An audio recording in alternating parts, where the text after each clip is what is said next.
Hi നമസ്കാരം, I M Thasleena. ഞാൻ ഈ പറയുന്ന ഒരു എക്സ്പീരിയൻസ് നിങ്ങൾക്ക് ആർക്കെങ്കിലും ഉണ്ടായിട്ടുണ്ടെങ്കിൽ ജസ്റ്റ് ഒന്ന് കമന്റ് ചെയ്തോളൂ. മറ്റൊന്നുമല്ല, നിങ്ങൾ പുതിയതായിട്ട് ഒരു കോഴ്സിന് ജോയിൻ ചെയ്യുന്ന സമയത്ത്, അല്ലെങ്കിൽ പുതിയതായിട്ട് ഒരു ബിസിനസ് സ്റ്റാർട്ട് ചെയ്യുന്ന സമയത്ത്, അല്ലെങ്കിൽ അത്തരത്തിലുള്ള എന്തെങ്കിലും ഒരു ചെറിയ ചലഞ്ചിങ് ആയിട്ടുള്ള കാര്യം ചെയ്യുന്ന സമയത്ത് നിങ്ങൾക്ക് സപ്പോർട്ടിനായിട്ട് ആരും തന്നെ ഉണ്ടായി കാണില്ല.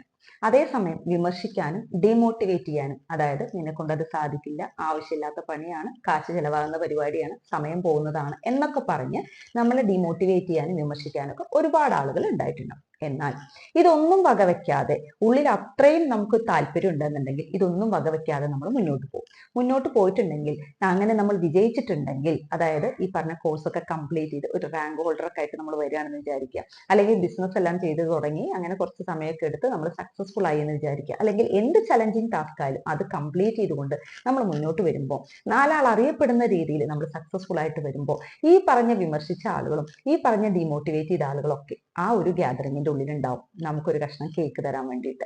പറഞ്ഞു വരുന്നത് ഇത്രേ ഉള്ളൂ. നമ്മൾ എന്ത് ടാസ്ക് ചെയ്യുകയാണെങ്കിലും, നമ്മൾ എന്ത് കാര്യങ്ങളിലേക്ക് മുന്നോട്ട് ഇറങ്ങി തിരിക്കുകയാണെങ്കിലും, സപ്പോർട്ട് ചെയ്യാൻ വളരെ വളരെ മിനിമം ആളുകളെ നമ്മുടെ കൂടെ ഉണ്ടാവുള്ളൂ, അല്ലെങ്കിൽ ആരും തന്നെ ഉണ്ടാവില്ല എന്നുള്ളതാണ് യാഥാർത്ഥ്യം. എന്നാൽ നമ്മൾ വിജയിച്ചു വരികയാണെന്നുണ്ടെങ്കിൽ അത് സെലിബ്രേറ്റ് ചെയ്യാൻ ഒരുപാട് ആളുകൾ നമ്മുടെ കൂടെ ഉണ്ടാവും.